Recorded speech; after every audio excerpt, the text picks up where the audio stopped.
Start rolling. 20 வருடங்களாக இல்லாத கள்ளச்சாராயம் எப்படி தமிழ்நாட்டில் வந்தது? பண்ணுது முடிச்சு வாங்குற மாதிரி இருக்குதான். என்ன சாப்பிட்டாரு? காலையில ஒரு பைட் சாரம் சாப்பிட்டுச்சு. ஒரு பாக்கெட் சாராயம் சாப்பிட்டாரா? எங்க? இங்கதான் கருணாபுரத்துலயா? 16 மே 2023 அன்று கள்ளச்சாராய சாவுகள் நடக்கின்றன. ஒருத்தர் 2 பேர் இல்லை, 22 பேர் இருக்கிறார். அந்த பகுதியின் எம்எல்ஏவை பக்கத்தில் வைத்துக்கொண்டு கள்ளக்குறிச்சி மாவட்ட கலெக்டர் இங்கே நடந்தது கள்ளச்சாராய சாவுகள் அல்ல என்று பத்திரிகையாளர்களுக்கு பேட்டி அளிக்கிறார்கள். அதுக்குண்டான விவரங்கள் வந்து இந்த மெடிக்கல் காலேஜ் ஆர் இந்த தவறான ஆல்கஹால் டெத் மாதிரி நம்ம இல்லைன்னு வந்து தெரிய வருது. தோழர்களே, நினச்சி பார்த்தாலே வயிறு எரியுது. இது கள்ளச்சாராய சாவு கிடையாதுன்ட்டு கலெக்டரே சொல்லிட்டாரு, பக்கத்தில் எம்எல்ஏ இருக்கிறாரு என்று நம்பி அந்த இறப்புக்கு போன மக்கள் அதே கள்ளச்சாராயத்தை குடிக்கிறார்கள். 65 பேர் இறக்கிறார்கள். ஒரு அதிகாரி மீது கடுமையான நடவடிக்கை எடுத்தாரா முதல்வர்?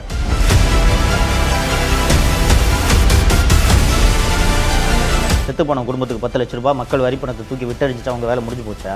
ஏன் வந்து மு.க. ஸ்டாலின் அவர்களை பொம்மை முதல்வர் என்று சொல்கிறோம் என்று தெரிகிறதா? தமிழ் பெருங்குடி மக்கள் அத்தனை பேருக்கும் வணக்கம். திமுக என்ற தீய சக்தி தப்பித்தவரை கூட ஆட்சிக்கு மீண்டும் வந்துவிடக்கூடாது என்பதற்காக இந்த 5 ஆண்டு கால ஆட்சியின் அவலங்களை தொடர்ந்து நாம் பேசிக்கிட்டு இருக்கோம், விவாதிச்சுக்கிட்டு இருக்கோம். உங்களுக்கு நான் நினைவூட்டி கொண்டிருக்கிறேன். அதுபோல் இந்த திராவிட முன்னேற்ற கழக அரசின் மிகப்பெரிய தோல்விகளில் ஒன்றாக அமைந்த சம்பவம் தான் கள்ளச்சாராய சாவுகள். தோழர்களே, நான் ஏற்கனவே குறிப்பிட்டது போல் ஒரு ஆட்சியில் தவறுகள் நடக்கலாம். எந்த ஆட்சியிலும் தவறே நடக்காமல் இருக்க முடியாது. ஆனால் ஒரு நல்ல ஆட்சியாளர் ஒரு தவறு நடந்ததும் அந்த தவறுக்கான காரணத்தை கண்டறிய வேண்டும். இதனால் இந்த தவறு நடந்திருக்கிறது, இனி இந்த தவறு மீண்டும் நடக்கக்கூடாது என்பதை உறுதி செய்வது தான் ஒரு நல்ல ஆட்சியாளருக்கு அழகு, இல்லைங்களா? தமிழ்நாட்டில் கிட்டத்தட்ட கள்ளச்சாராயத்தை ஒழிச்சாச்சுன்னே சொல்லலாங்க. கள்ளச்சாராயத்தை ஒழிச்சாச்சுன்னா நான் சொல்கிறது இந்த மெத்தனால் கலந்து ஆகக்கூடிய மரணத்தை உண்டு பண்ணக்கூடிய கள்ளச்சாராயம். கடைசியாக 2003ஆம் ஆண்டு கடலூரில் தான் கள்ளச்சாராய சாவுகள் நடக்கின்றன. 22 பேரோ என்னமோ இறந்தார்கள் என்று நினைவு. அதற்கு பிறகு அப்போது முதல்வராக இருந்த செல்வி ஜெயலலிதாவும் சரி, 2006இல் முதலமைச்சரான திரு கருணாநிதி அவர்களும் சரி, அதற்கு பிறகு 2011இல் மீண்டும் அதிமுக ஆட்சி அமைந்த பிறகும் எடப்பாடி பழனிசாமி அவர்கள் ஆட்சியிலும் சரி ஒரே ஒரு கள்ளச்சாராய சாவு கூட நடக்கலை. உங்களுக்கெல்லாம் நினைவு இருக்கும், இந்த கொரோனா காலத்தில் கிட்டத்தட்ட 3 மாதத்துக்கு எல்லா மதுக்கடைகளும் அடைக்கப்பட்டிருந்தன. எடப்பாடி பழனிசாமி அவர்கள் முதல்வராக இருக்கிறார். அப்படி மதுக்கடைகள் அடைக்கப்பட்டிருந்த அந்த காலகட்டத்தில் கூட இந்த பெயிண்ட் அடிக்கிறதுக்கான அந்த வார்னிஷை குடிச்சிட்டு 1-2 பேர் இறந்தார்களே ஒழிய கள்ளச்சாராய சாவுகள் அப்போது கூட நடக்கவில்லை. தோழர்களே, 16 மே 2023 அன்று விழுப்புரம் மாவட்டம் மரக்காணம் மற்றும் செங்கல்பட்டு மாவட்டத்தில் கள்ளச்சாராய சாவுகள் நடக்கின்றன. 22 பேர் இறக்கிறார்கள். ஒருத்தர் 2 பேர் இல்லை, 22 பேர் இருக்கிறார்கள். ஒரே கள்ளச்சாராயம், அதாவது அதே கள்ளச்சாராயம் தான் செங்கல்பட்டிலும் விற்கப்பட்டிருக்கிறது, மரக்காணத்திலும் விற்கப்பட்டிருக்கிறது. முதலமைச்சர் ஸ்டாலினே நேரடியாக விழுப்புரம் போய் ஆய்வு நடத்தினார். அப்போது விழுப்புரம் மாவட்டம் எஸ்பியாக இருந்த ஸ்ரீநாத்தாவை பணி இடைநீக்கம் செய்தார்கள். கலெக்டராக இருந்த ராகுல் நாத்தை மாற்றுகிறார்கள். அண்டு செங்கல்பட்டு மாவட்ட எஸ்பியாக இருந்த பிரதீப் என்பவரையும் மாற்றுகிறார்கள். ரைட்டுங்களா? இது நடக்கிறது 16 மே 2023. ஒரு நல்ல ஆட்சியாளருக்கு கடுமையான கோபம் ஏற்பட்டிருக்க வேண்டும். 20 வருடங்களாக இல்லாத கள்ளச்சாராயம் எப்படி தமிழ்நாட்டில் வந்தது? எப்படியா வந்துச்சு தமிழ்நாட்டில் கள்ளச்சாராயம்? மது ஒழிப்புக்கு அமல் பிரிவு என்று ஒரு பிரிவு இருக்கிறது, மாநில உளவுத்துறை இருக்கிறது, சென்ட்ரல் இன்டெலிஜென்ஸ் யூனிட்னு இந்த கள்ளச்சாராயத்தை கண்காணிப்பதற்கென்றே ஒரு இன்டெலிஜென்ஸ் யூனிட் காவல்துறையில் இயங்குகிறது. இதுபோக ஒவ்வொரு மாவட்ட ஆட்சியரும் அந்த மாவட்டத்தில் டாஸ்மாகோட விற்பனை குறைகிறதா என்பதை வாரந்தோறும் கண்காணிக்க வேண்டும். ஏன்னா ஒரு இடத்துல திடீர்னு குடிக்கிறத யாரும் நிறுத்த போகிறதில்ல. ஒரு இடத்துல டாஸ்மாக் வியாபாரம் குறையுதுன்னா அந்த இடத்துல கள்ளச்சாராய புழக்கம் இருக்கிறது என்று பொருள். அதனால தான் அங்கே வியாபாரம் குறைகிறது. ஸோ இவ்வளவு செட்டப் இருந்தும் எப்படியா 22 பேர் சாகிறான், எப்படி இது வந்துச்சு என்று ஒரு முதலமைச்சர் கடுமையான கோபமடைந்திருக்க வேண்டும். தோழர்களே, சரியாக 1 வருடம் கழித்து 19 ஜூன் 2024 அன்று கள்ளக்குறிச்சி மாவட்டத்தில் மீண்டும் கள்ளச்சாராய சாவுகள் ஏற்படுகின்றன. அந்த செங்கல்பட்டு மரக்காணத்தை விட இது ரொம்ப ஒரு கொடுமையான சம்பவங்க. பண்ணுது முடிச்சு வாங்குற மாதிரி இருக்குதான். என்ன சாப்பிட்டாரு? காலையில ஒரு பைட்டு சாதம் சாப்பிட்டுச்சு. ஒரு பாக்கெட் சாராயம் சாப்பிட்டாரா? எங்க? இங்கதான் கருணாபுரத்துலயா? குடிச்சதுல இருந்து அப்படிதான் இருக்குங்களா? என்னண்ணா பண்ணுது உங்களுக்கு? ஒண்ணுமே புரியலையா?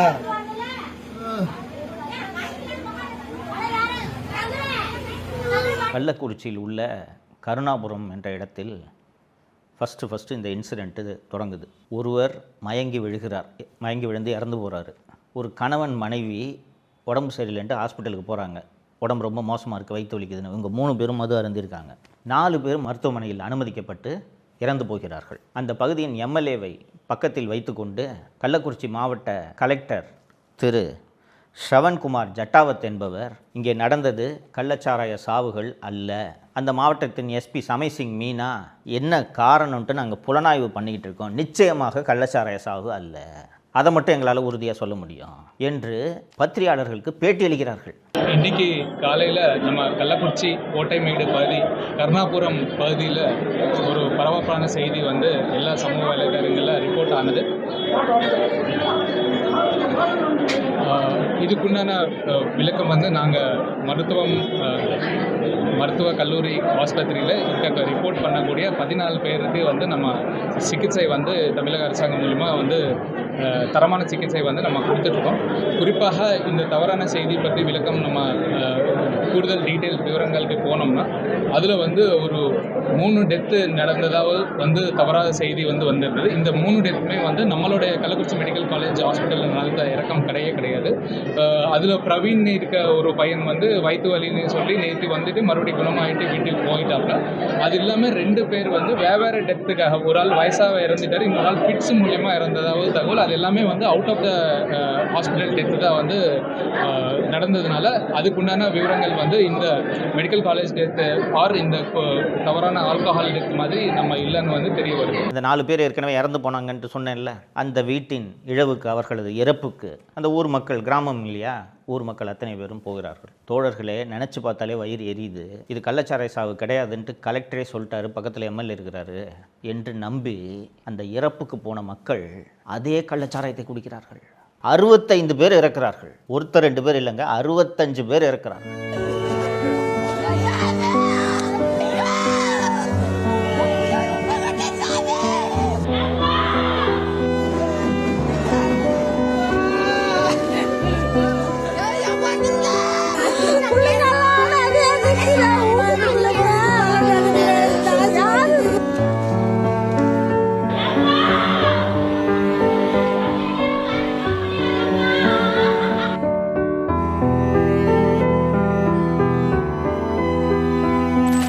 கள்ளச்சாராய சாவு நடக்கலாங்க. ஒரு நல்ல ஆட்சியாளர் மீண்டும் இந்த தப்பு நடக்காமல் கடுமையான நடவடிக்கை எடுத்திருந்தால் சம்மந்தப்பட்ட அதிகாரிகளை கைது செய்திருக்க வேண்டும். வெறுமனே கள்ளச்சாரம் விற்கிறவனை மட்டும் இல்லை, உனக்கு வேலையே கள்ளச்சாரத்தை தடுக்கிறதாண்டா, என்னடா பண்ணிக்கிட்டு இருந்த என்று சம்மந்தப்பட்ட காவல்துறை அதிகாரிகளை கைது செய்திருந்தால் கள்ளக்குறிச்சி 65 உயிர்களை காப்பாற்றியிருக்கலாமா இல்லையா? கூடுதலாக இன்னொரு தகவலை சொல்கிறேன். இந்த மரக்காணம் மற்றும் செங்கல்பட்டு கள்ளச்சாராய சாவுகள் நடந்த பிறகு அந்த வழக்கின் புலன் விசாரணை சிபிசிஐடிக்கு ஒப்படைக்கப்படுகிறது. அப்போது சிபிசிஐடியின் தலைவராக இப்போது டிஜிபியாக இருக்கக்கூடிய திரு வெங்கட்ராமன் அவர்கள் இருந்தார். பொறுப்பு டிஜிபியாக இருந்தார் அல்லவா திரு வெங்கட்ராமன், அவர் வந்து சிபிசிஐடிக்கு தலைவராக இருக்கிறார். அவர் அதை விசாரித்து இதை கண்டுபிடிக்கிறாரு. அதாவது எங்கேருந்து இந்த மெத்தனால் எங்கேருந்து கிடைக்கிது? மெத்தனால் வந்து இண்டஸ்ட்ரியல் பர்பஸ்க்கு மட்டும்தானே மெத்தனால் பயன்படுத்தணும். அது எப்படி இங்கே கள்ளச்சாராயமாக மாறி கிராமத்தில் விற்பனைக்கு எப்படி வருது என்று அவர் அதை விசாரிக்கும்போது இந்த மெத்தனால் பயன்பாட்டை கண்காணிக்க 2-3 துறைகளுக்கு பொறுப்பு இருக்கிறது. கலால் துறை, வருவாய்த்துறை, வணிக வரித்துறை, காவல்துறை, இது போல் 4-5 துறைகள் சேர்ந்து இந்த நடமாட்டத்தை கண்காணிக்க வேண்டியிருப்பதனால ஒவ்வொரு துறையும் இது எங்கள் வேலை இல்லை, எங்கள் வேலை இல்லை என்று பொறுப்பை தட்டி கழிக்கிறார்கள். இதனால் யாருமே நடவடிக்கை எடுக்காமல் இந்த மெத்தனால் நடமாட்டத்தை சரியான முறையில் கண்காணிக்க முடியவில்லை. அதனால் அரசு உடனடியாக ஒரு சட்ட திருத்தத்தை கொண்டு வந்து இந்த மெத்தனால் நடமாட்டத்தை தடுக்க தவறினால் இது போல் பல்வேறு மரணங்கள் விளைவதை தடுக்க முடியாது அப்படின்னு வெங்கட்ராமன் அவர்கள், அப்போது ஒரு சிபிசிஐடி டிஜிபி இருந்ததுனால சங்கர் ஜிவால் டிஜிபிக்கு ஒரு கடிதம் எழுதுகிறார். திரு சங்கர் ஜிவால் டிஜிபி அவர்கள் உடனடியாக அந்த கடிதத்தை உள்துறை செயலாளராக இருந்த திருமதி அமுதா அவர்களுக்கு அனுப்பி வைக்கிறார். திருமதி அமுதா அதை உடனடியாக முதல்வரின் பார்வைக்கு கொண்டு சென்று விட்டார்.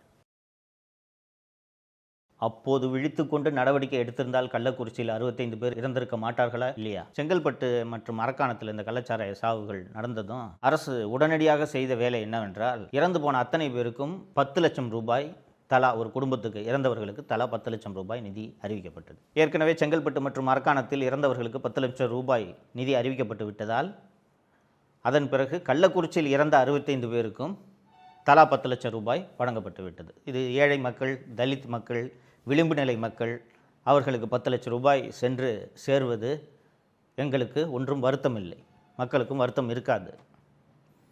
ஆனால் கொஞ்சம் யோசிச்சு பாருங்கள், சிவகாசி மற்றும் அதை ஒட்டியுள்ள பகுதிகளில் வருடத்துக்கு 5-6 பட்டாசு விபத்தாவது நடக்கும். பட்டாசு ஆலையில் சட்டவிரோதமாக ஏதாவது ஒரு பட்டாசு ஆலை வைத்திருப்பாங்க. அதில் வருஷத்துக்கு ஒரு 5-6 சம்பவங்களாவது நடக்கும், இறந்து போவாங்க. அதில் இறக்குறவங்களுக்கு அரசு கொடுக்கக்கூடிய இழப்பீடு என்ன தெரியுமா? வெறும் 3 லட்சம் ரூபாய்.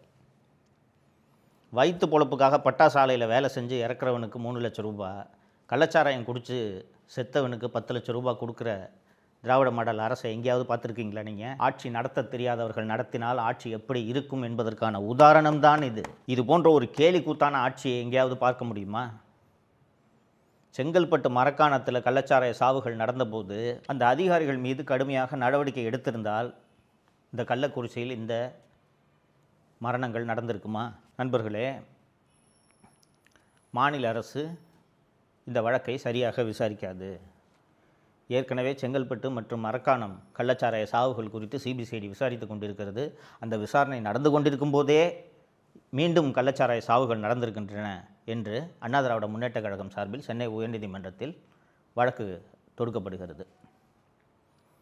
சென்னை உயர்நீதிமன்றம் மனுதாரர் சொல்கிற வாதத்தை ஏற்றுக்கொண்டு இந்த வழக்கு விசாரணையை சிபிஐக்கு மாற்றுகிறோம் என்று மாற்றி உத்தரவிட்டது. அப்படி மாற்றும்போது உயர்நீதிமன்றம் சொன்ன ஒரு முக்கியமான காரணம் என்ன தெரியுமா? இத்தனை பேர் சாவுக்கு காரணமான அந்த மாவட்ட எஸ்பி சமைசிங் மீனாவை அந்த சம்பவம் நடந்தபோது சஸ்பெண்ட் செய்தது அரசு.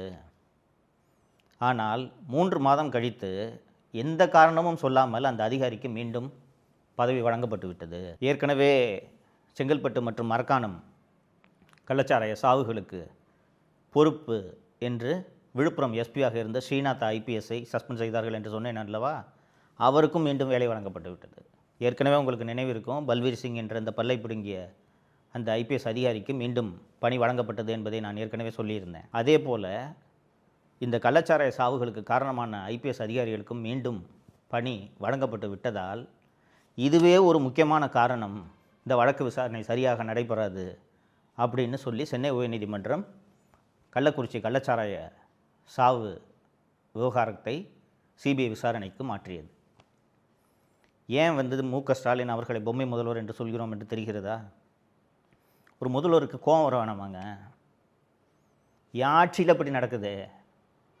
20 வருஷமாக இல்லாத கள்ளச்சாராய சாவுகள் என் ஆட்சியில் நடக்குது. என்ன தாண்டா பண்ணிட்டுருக்கீங்க நீங்களாம் அதிகாரிங்க? உங்களுக்கெல்லாம் எதுக்கு இவ்வளவு சம்பளம், எதுக்கு இவ்வளவு ஆள்பலம்? இந்த ஆட்சிக்கு தொடர்ந்து அவப்பெயர் ஏற்படுத்தி தருகிறீர்களே அப்படின்னு ஒரு அதிகாரி மீது கடுமையான நடவடிக்கை எடுத்தாரா முதல்வர்? அப்போ இவர் பொம்மை முதல்வரா இல்லையா? அப்போ இந்த பொம்மை முதல்வரோட ஆட்சி தொடர்வதற்குத்தான் நீங்கள் திமுக கூட்டணிக்கு வாக்களிக்கப் போகிறீர்களா? ஏன் திமுக ஆட்சி வந்தாலே மக்கள் வெறுப்படைகிறார்கள், கோபமடைகிறார்கள், கடுமையான எரிச்சல் அடைகிறார்கள் என்பது புரிகிறதா? கொஞ்சம் யோசிச்சு பாருங்கள். நீங்களோ நானோ பாக்கெட்டில் வைக்கிற கள்ளச்சாராயத்தை ஒரு நாளும் குடிக்க போகிறதில்ல இல்லைங்களா? மது அருந்தும் பழக்கம் உள்ளவர்கள் போய் வசதியான பாரில் குடிப்போம், இல்லைன்னா டாஸ்மாகில் விற்கக்கூடிய மதுவை வாங்கி குடிப்போம். கள்ளச்சாராய பாக்கெட்டை ஏழை தானங்க குடிப்பான். இந்த இறந்த 65 பேரில் பெரும்பாலானோர் தலித்துகள் தோழர்களே. இவ்வளவு பேர் மரணத்துக்கு காரணமான ஒரு ஆட்சி தொடர வேண்டுமா? செத்துப்போன குடும்பத்துக்கு 10 லட்ச ரூபாய் மக்கள் வரிப்பணத்தை தூக்கி விட்டறிஞ்சிட்டு அவங்க வேலை முடிஞ்சு போச்சா? இந்த தவறுக்கு காரணமானவர்கள் யார் என்பதை கண்டறிந்து நடவடிக்கை எடுக்க வேண்டுமா வேண்டாமா? அதை செய்யாத முதல்வர் பொம்மை முதல்வர் தானே. அப்போ இந்த பொம்மை முதல்வரோட ஆட்சி தொடர வேண்டுமா இல்லையா என்பதை வாக்களிக்கும் தினத்தன்று நீங்கள் சிந்திக்க வேண்டும். இதனால்தான் திமுகவை தீய சக்தி என்று சொல்கிறோம். நான் மட்டும் சொல்லவில்லை, எதிர்க்கட்சிகள் சொல்கின்றன, மக்களே சொல்கிறார்கள். அதனால் இந்த தீய சக்தி மீண்டும் ஆட்சிக்கு வந்துவிடக்கூடாது என்பதை மனதில் வைத்து தேர்தல் நாளன்று நீங்கள் வாக்களிக்க வேண்டும் என்று கேட்டுக்கொள்கிறேன். மீண்டும் சந்திப்போம். நன்றி. தமிழகத்தை காப்போம்.